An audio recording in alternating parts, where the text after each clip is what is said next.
nous ren long si mais pour nous manger. Tipa nous continue, nous pour avancer. Traverse montagne, persécution, marécage, douleur et souffrance. Tipa nous pour avancer, nous faire confiance. Même si nous pas de bien lourd, nous n'avons pas besoin d'un bijou. Bonsoir, ravi de vous retrouver sur l'MBC pour une nouvelle édition de Tipa Tipa, nous avancer. Et ce soir, nous allons aborder la fête des pères puisque nous sommes au 3e dimanche du mois de juin. Dans le temps, nous célébrions cette fête autour de la célébration de Saint Joseph, le papa du Christ. Eh bien, il faudra attendre 1910. Les Américains nous ont proposé une manière moins religieuse, plus laïque, pour marquer cette fête des pères. Au mois de mai, ce sont les mamans. Il ne faut pas faire de jaloux. Et donc, les papas sont au 3e dimanche de juin. Nous y sommes aujourd'hui et nous allons profiter de cette occasion pour réfléchir sur le rôle du papa. Est-ce que le papa, c'est seulement celui qui est le géniteur, celui qui donne la vie? Est-ce que le papa est bien plus que ça? Eh bien, est-ce qu'il y a un mode d'emploi également? Nous pouvons aborder la question avec nous, mon invité. Nous avons en plateau Jean-François Bardetier, également Désiré Moti, qui est avec nous, qui peut causer un petit peu la manière qu'ils vivent la fête des pères. Et aussi, nous sommes en télévision, nous sommes dans la modernité. Il y aura également la psychologue, la thérapeute Chitra Panchou qui va nous apporter sa pierre, son expertise pour savoir comment être des meilleurs papas, comment aller plus loin.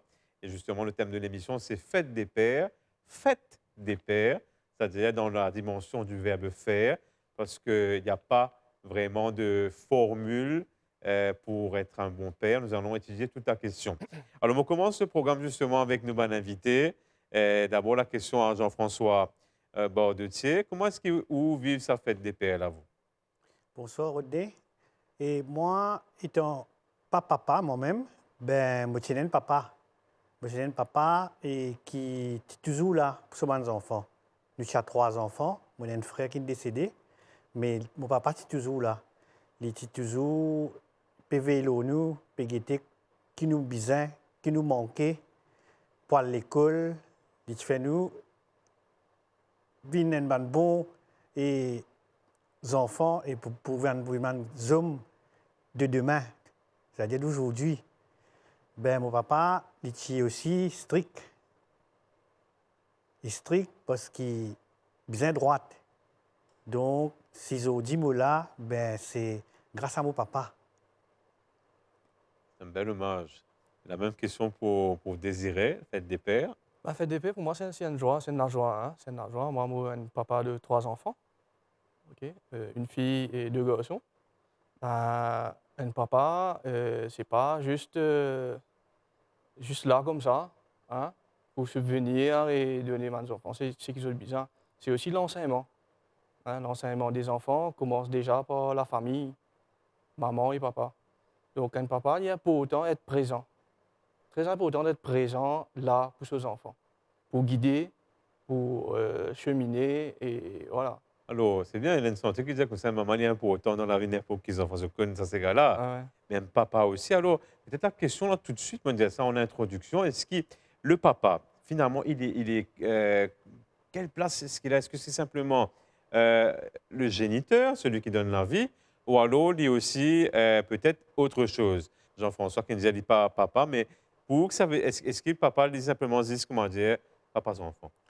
Non, et pas vraiment, Rodney, parce que quelque comment moi-même, pas papa, mais mon nièce, mon neveu, mon fille, mon fille même, comment dire, je considère moi comme un deuxième papa. Donc, pour moi, et pas nécessairement qu'ils me mettent un enfant au monde pour me papa. Pour moi, dans mon entourage, je déjà considère moi comme papa de mes nièces, mes cousins, cousines, même au bureau. Parce que dans le bureau, quand tu as des aînés rentrés, et je peux débuter. Tu agis comme un papa, tu sais mettre dans le droit chemin pour qu'ils ne soient pas déroutés. c'est ça, voilà pour moi un peu le rôle d'un papa. C'est-à-dire, le papa devient un peu comme un référent, Voilà, un role model. exactement. C'est beau de dire ça, hein. C'est vrai, je n'ai pas pensé ça, hein, pas Mhm. pensé ça. Et peut-être, Désiré, on a même l'approche Ah ou on oui, pas oui. complété avec Pa- l'expérience aussi. Parfaitement, parfaitement. Et parce que un papa, c'est pas juste subvenir, comme on dit. Hein. Un papa, c'est pas juste donner de l'argent. Et vous, la famille, c'est pas juste ça, travail, amener de l'argent dans la maison. C'est pas juste ça. Un papa aussi, c'est la présence d'un papa est très important, hein, pour son enfants. L'amour d'un papa aussi est très important pour son enfants.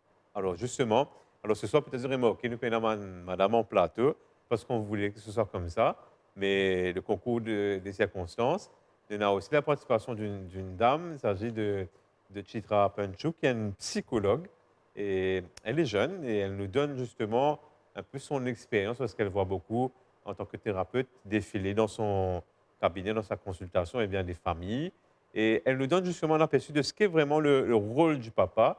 Elle va venir compléter tout ce qu'il nous fait dire là, déjà, et lui donne nous peut-être en introduction de cette émission ce qu'est la mission d'un papa. On écoute. Le père, bien sûr, c'est quelqu'un de très important au niveau de la famille parce qu'il faut avoir papa, maman et l'enfant. C'est pas le seul moyen d'avoir une famille, bien évidemment. Plus on évolue, plus il y a des différentes façons d'avoir des familles. Il y a des single mothers, il y a des single fathers aussi. Par contre, si on se concentre sur le rôle du père, ça commence surtout à partir de 10 mois pour l'enfant. C'est-à-dire la formation de l'attachement entre bébé et papa, ça commence à prendre forme à l'âge de 10 mois. Mais avant ça, il y a tout ce que le père peut faire au sein de la famille, c'est-à-dire, bien sûr, s'il ne peut pas allaiter, il peut aider maman pour qu'elle soit, elle, en position d'allaiter. C'est-à-dire l'aider dans les tâches ménagères, dans l'aider à avoir plus d'heures de sommeil. Comme ça, elle est moins fatiguée et donc elle peut plus s'occuper de l'enfant dans les tâches où c'est que la femme qui peut intervenir. Il y a beaucoup de tâches où les pères diront que ça, je ne peux pas faire, ça, c'est le travail de la maman. Maintenant, on évolue vers l'enfance. Bien sûr, le premier moyen d'apprentissage de l'enfant n'est pas l'école maternelle, n'est pas la crèche, c'est l'observation. C'est pour ça que si l'enfant observe, et vous n'allez pas voir un enfant s'asseoir et observer des parents, mais l'enfant sera en constante observation de tout ce que ses parents font. S'il voit que son père débarrasse la table après le dîner, il va savoir que ça forme partie de mes responsabilités un jour en tant qu'homme quand je grandirai. Là, je parle de l'enfant garçon. Donc, ils voient et ils observent et ils répètent ce qu'ils voient, les enfants. Tout ce qu'ils font, ce sont des éponges. Ils observent et ils vont répéter tout. C'est idem, c'est pour ça qu'on dit aux parents, il ne faut pas avoir un langage grossier devant les enfants parce que ce sont des éponges qui vont aller répéter après sans comprendre ce qu'ils font, sans comprendre ce qu'ils disent. Deuxième observation qu'un enfant fera, c'est comment le père traite la mère. Est-ce qu'il la traite égale? Est-ce qu'il la traite moins bien? Est-ce qu'il la traite plus bien? Est-ce qu'il la choye pour que cette mère, elle soit heureuse au sein de la famille aussi et qu'elle puisse donner tout l'amour, l'affection, qu'elle donne de soi à sa famille? La psychologue fait une cause de cette dimension du papa, comme si il y a un rôle de protecteur, je finis aborder un peu le rôle aussi, comme si de pourvoyeur un peu des besoins matériels, affectifs aussi. Et il dit qu'à partir de 10 mois, par exemple, pour un enfant, c'est là comme si il est crucial qu'un papa, il est présent, déjà à côté sur madame, etc., pour créer ce qu'on appelle un peu l'attachement, etc., pour qu'ils ces enfants-là, comment dire, ils deviennent un meilleur humain. Est-ce qu'il se cas d'un peu d'expérience, peut-être que vous avez gagné, pas 10 mois, parce que, on peut rappeler quand vous êtes dans 10 mois, mais c'est important pour vous, ça lien qui est papa les construire comme ça avec ses enfants ça va de tir. Moi, je me rappelle toujours, et mon papa, petit professeur. En tant que professeur, donc, je gagne sa licence, comme je peux sortir de l'école, et donc, je ban devoir, tout l'expérience écolière, je vais partir là. Il est là pour guider moi, pour suivre moi. Et c'est ça qui je dis, moi, être fier d'être le fils à mon papa. Parce que il met moi dans le droit chemin. Et après ça, mon papa, il rentre dans le ministère de la Santé. Ben, toujours, c'était une droiture, comment dire, parce que l'hygiène, etc. Mais là, c'est une droiture. C'est l'expérience qui m'a vécu mon papa. Et mon cas, dis-toi, une anecdote qui, tout le temps, ça réunit quand mon papa, quand tu persistes, tu peux causer, il vient dis-toi comme ça. Et parlons peu, mais parlons bien. Donc, pas une fait kata mon papa. Il dit comme ça. Mais, je dis, mon fier de mon papa. Magnifique. Alors, désirez retrouver et riez, comme si réagir. Vous avez même l'expérience avec mon papa? Pour moi, je vis une jolie expérience avec mon papa. Hein, une jolie expérience. Et donc, premier garçon, déjà, dans la famille. Et donc, premier garçon, longtemps, j'ai appelé ça premier le. Hein. Donc, après, mon petit frère. Hein. Mais moi, plutôt, plus c'est pour mes enfants. Hein, plus c'est pour mes enfants. Donc, tu peux dire, ça, l'attente là. Mais pour moi, elle commence avant même la naissance. Okay? Dès qu'ils me connaissent, ma femme enceinte, donc c'était comme si tous les jours, elle pose la tête sur le ventre, causer. Et donc, c'est une affaire qui me moque, moi, quand mon petit fils est né. Donc, quand on commence à causer, comment dire, il rôde ça la voix là, c'est une affaire qu'il connaît, il a petit écouté ça la voix là. Ça, c'est le lien qui commence à créer avant même avant la la naissance. venue au monde. Ouais. Avant la naissance. Donc, à la naissance, c'était, comment dire, et c'est une voix qui me connaît, ça. Rôde ça, la voix là, et c'est extraordinaire. Ah oui. Et par rapport avec mon papa même, de beaucoup d'expériences comme vie sur le tort après, mais peut-être c'était important, comme si dans l'enfant se rappelle, comme si ce lien que vous tenez avec mon papa là. Ah oui, moi aussi, mon papa, c'est bien sévère. Hein. C'est bien sévère. Tout ça fait, tu t'as aimé le lait. Tout ça fait, tu lait. Donc, s'il dit 4 heures, tout le monde a le baigner, c'est 4 heures, tout le monde a le baigner. Hein. Donc, s'il dit 8 heures, faire le dormir, c'est qu'il 8 heures, faire le dormir. Donc, tout bien strict. Hein. Donc, mais ça ne servait moi aujourd'hui. Hein. Aujourd'hui, dans mon travail, dans la société, ça ne servait moi aujourd'hui. Donc, respecter l'heure, c'était priorité pour mon papa. Hein. Donc, il est tout le temps là pour nous, même avec peu qui nous tiennent. Hein. Et il amène nous pour ce qui nous était aujourd'hui. Alors, l'heure justement de réécouter notre psychologue, Chitra Panchou, qui cause une autre dimension justement de la paternité, que justement, et dans cette belle expérience de, comme si l'observation que maman, papa aussi, dans une manière d'être présent, comme si ça apporte aussi une grande différence et impacter aussi la manière qui nous interagir dans notre famille et en société. Nous écoute.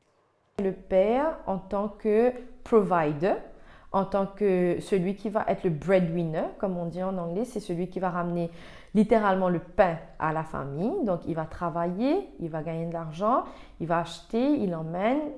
Et c'est le protecteur. Il est le protecteur du fait de sa force physique. Il est indéniable que l'homme a une force physique supérieure à la femme. Ce n'est pas que la femme ne peut pas atteindre certains buts, c'est que au niveau biologique, l'homme a plus de masse musculaire naturellement que la femme. Donc, c'est plus facile pour lui d'exercer de la force, d'exercer son pouvoir physique. Donc, on revient à ce qui est breadwinner. Donc, dans la société actuelle, ce n'est pas tout à fait vrai que les hommes gagnent plus et que ce soit eux qui soient les seuls breadwinners. Il y a beaucoup de femmes qui gagnent aussi plus ou autant d'argent que les hommes. Le rôle du père maintenant dans cette situation, c'est de réaliser on parle beaucoup d'égalité homme-femme. On n'est pas tout à fait égal de part biologique et plusieurs autres options, mais on est égal dans le sens de ce qu'on peut offrir à l'unité familiale.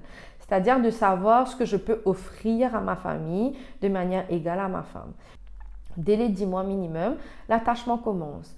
Comment est-ce qu'on peut construire une relation, faire en sorte que l'enfant puisse parler? C'est tout simplement de lui donner l'habitude d'être open avec ses parents. Comment est-ce qu'ils ont évalué peut-être aujourd'hui ce lien qu'ils ont avec ce papa-là? Est-ce que vous sentez que ça a aussi finalement la personne qui a été? Vous pouvez répondre? Je dois nous dire, bon, pas si strict, oui, quelque part, il est un peu gâteux. Parce que quand parfois ils sortent au travail, ils peuvent amener un gâteau, ils peuvent envie que moi dire l'avancement sur les enfants, ils sont contents. Mais ça m'a fait là, et m'a dit, manque moi. Il montrait moi que, et malgré qu'il est un papa strict, mais il est toujours là pour ses enfants, toujours là pour nous. Désiré, Oui. est-ce que tu connais qui dans la vie, dans toute bonne relation humaine, dans des défis, c'est pas tous les jours facile. On dit au papa, par exemple, il y a un petit, on va dire, une petite obsession, comment dire, pour la régularité, Ouais. justement la question de l'heure, respecter l'heure, ou même on gagne ça un petit peu dans 10 ans. Mais est-ce que sa relation avec le papa aussi, il y a un long fleuve tranquille ou alors c'était un peu voilà, spécial aussi pour un moment? Donc, pour moi, c'est spécial. Hein. Pour moi, c'est spécial. Nous sommes deux personnes, même caractère. Hein. Des fois, il y a une friction. OK? Mais respecter l'heure, comme on dit, et aujourd'hui, dans tout moment, affaires, moi, respecter l'heure. C'est une des bonnes qualités. Donc, c'est comme on a trouvé ça, je dis, moi, la tête sur papa. Hein? Donc, pareil sur papa. Et donc, voilà. C'est une affaire qui remonte avec la famille, surtout. Hein? Quand nous joignent, moi, le premier du monde, tout le temps qu'il est là. Hein? Donc, c'est toujours à l'heure. Voilà. Et puis, est-ce que cette relation avec le papa, elle est facile tous les jours? Pour un moment, ça a clashé.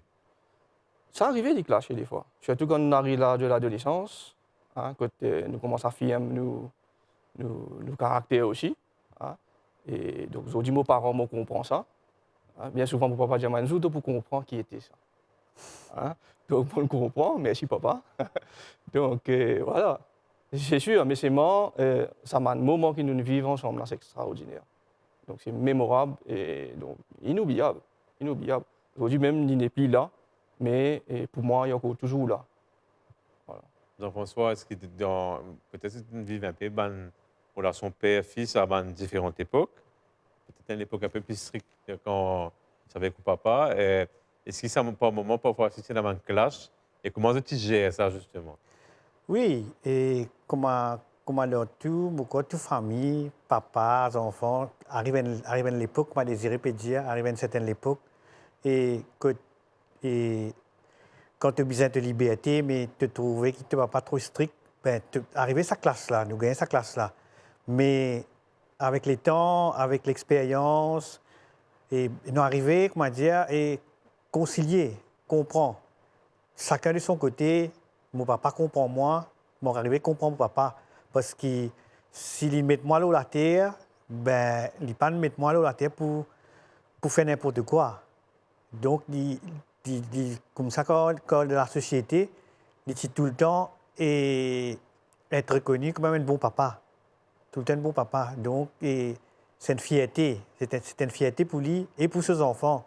Parce qu'ils n'ont pas de reproche. Jamais l'entourage dire et ton papa c'est un mauvais papa, toi tu es un mauvais enfant, mais tout le temps moi avec mon frère, nous disons tout le temps comment dire et être respecté, être toujours et gagner ça bon côté de ce que nos papas nous donnent nous là. Alors, merci à vous deux. Donc, on va clore avec justement l'experte, hein, la psychologue Chitra Panchou, qui fait depuis le début de l'émission, de nous donner une piste. Alors, peut-être là, cette dernière partie, comment est-ce qu'il apporter de ce qui nous était, parce que nous pas nés avec tout bon talent, bonne disposition pour capable être un bon papa, bonne maman, mais comment est-ce que nous sommes capables d'apporter là, quand nous nous rendus, quand nous étions, nous sommes capables justement peut-être améliorer un peu quelque chose dans la famille, la manière qui interagir avec son papa, avec nos madame, ou alors éventuellement avec nos enfants, qui la place du dialogue, de l'écoute, etc. On écoute Chitra Panchou. Quand je dis parler, être open, être présent, tout ça, c'est la transmission des valeurs. Si mon père, sa valeur, une de ses valeurs, c'est d'être là pour ma mère, en tant que jeune homme, je vois ça, en tant que jeune adulte, comme on dit des young adults, c'est plus un jeune homme, ça devient dans la vingtaine, 22, 25 ans. Donc, ce jeune homme, maintenant, en société, ben, il sait, OK, un homme doit accomplir des tâches également que la femme. Il n'y a pas que des tâches pour la femme, il n'y a pas que des tâches pour l'homme. Donc, sa construction en tant qu'homme, c'est de savoir que je dois prendre mes responsabilités. Donc, la construction du garçon à l'homme, ça passe par tout ça. L'enfance, c'est l'étape la plus importante. Pourquoi? Parce qu'à cette étape, l'enfant n'a pas encore toutes les capacités intellectuelles à faire un jugement. Il va faire un jugement basé que sur les stéréotypes si on lui montre rien d'autre. Donc maintenant, ça devient un homme. La construction maintenant de l'homme à père. Si un garçon, un homme, il a vu des choses en tant que garçon, il répète ça en tant que père. Il va voir ce que son père a fait, il va faire la même chose. C'est pas tout le temps que le père a fait tout bien.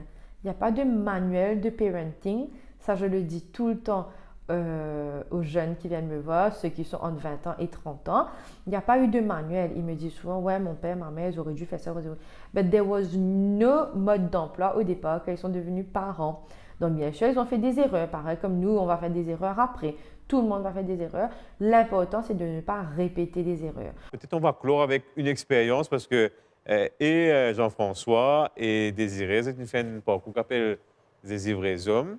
Et ça, c'est un moment qui est comme si fin encouragé dans l'Église pour capable permettre aux hommes peut-être apprendre une cause ensemble, dialoguer, aussi inspirer de texte sacré pour un meilleur être humain.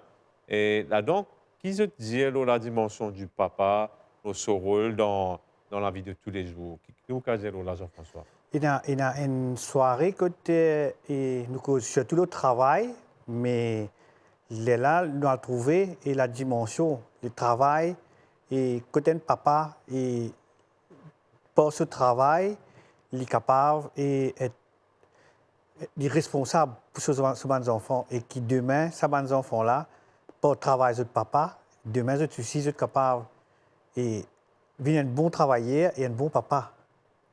Voilà un peu ce qui nous prônait dans nous dire de sa session ZBZ là. Et c'est remarqué, mais il y a un changement que les participants, comme si au départ, quand ils venaient, ils étaient une certaine façon de penser, une attitude, et c'est de changer au fur et à mesure. Oui, de trouver et le changement par rapport à chaque semaine quand je viens et je prends conscience qui est être un papa et mais à travers sa formation là, ben je t'améliorer, cette présence dans la case, aux autres madame, aux autres bonnes enfants, ça se voit.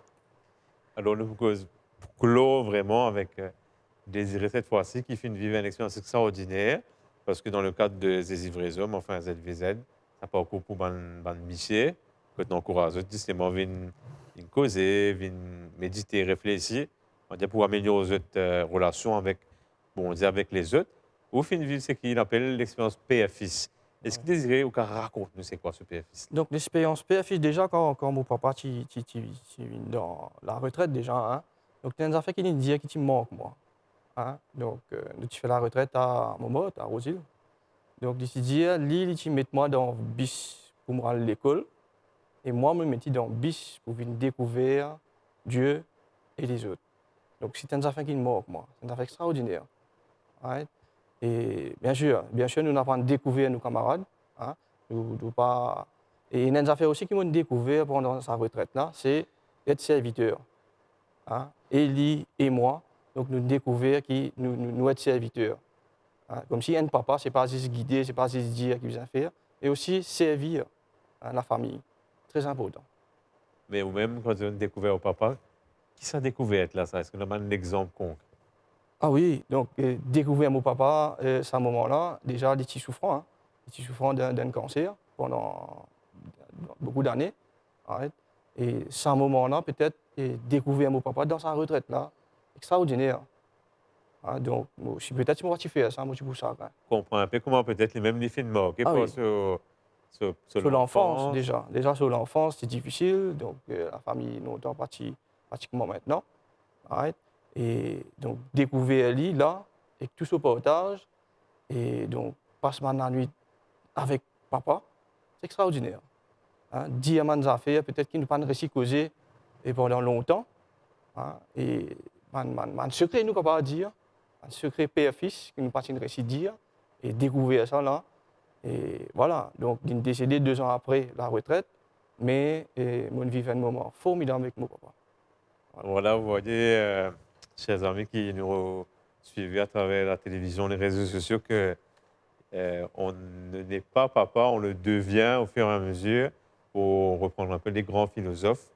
Nous espérons que cette émission que vous avez suivie vous aidera peut-être à prendre conscience, voilà, de ce qu'est le papa, son rôle dans la société, mais aussi dans la famille, qui est comme si la petite société. Et si vous voulez en savoir plus, eh bien, on va vous donner des liens aussi pour que vous puissiez aller plus loin sur cette question de la réflexion autour de la fête des pères. Est-ce que c'est une fête qui doit être seulement le troisième dimanche de juin? C'est à vous de voir, vous aussi, d'emmagasiner un peu des infos pour aller plus loin, pour qu'on puisse vivre des relations plus apaisées et plus constructives. Et je termine avec cette phrase d'un grand homme, hein, je crois que c'est Honoré de Balzac qui dit ça: les pères doivent toujours donner pour être heureux. Donner toujours, c'est ce qui fait qu'on est père. Voilà, on termine avec cette belle invitation. Je vous remercie de votre attention. Merci à l'équipe de l'MBC qui déploie toujours des grands moyens pour nous aider à transmettre les belles valeurs, parce que c'est de cela qu'il s'agit. On se retrouve bientôt pour une nouvelle édition de Tipa Tipa Avancé. D'ici là, eh bien, je vous souhaite un excellent voyage dans cette belle aventure humaine. À bientôt. Livrez-nous une reine longue si mais pour nous manger. Tipa tipa nous continuons, nous pour avancer. Traverse montagne, persécution, marécage, douleur et souffrance. Tipa tipa nous pour avancer, nous faire confiance. Même si nous fardeau bien lourd, nous n'a pas besoin d'un bisou. Tipa tipa nous pour avancer vers royaume bon Dieu.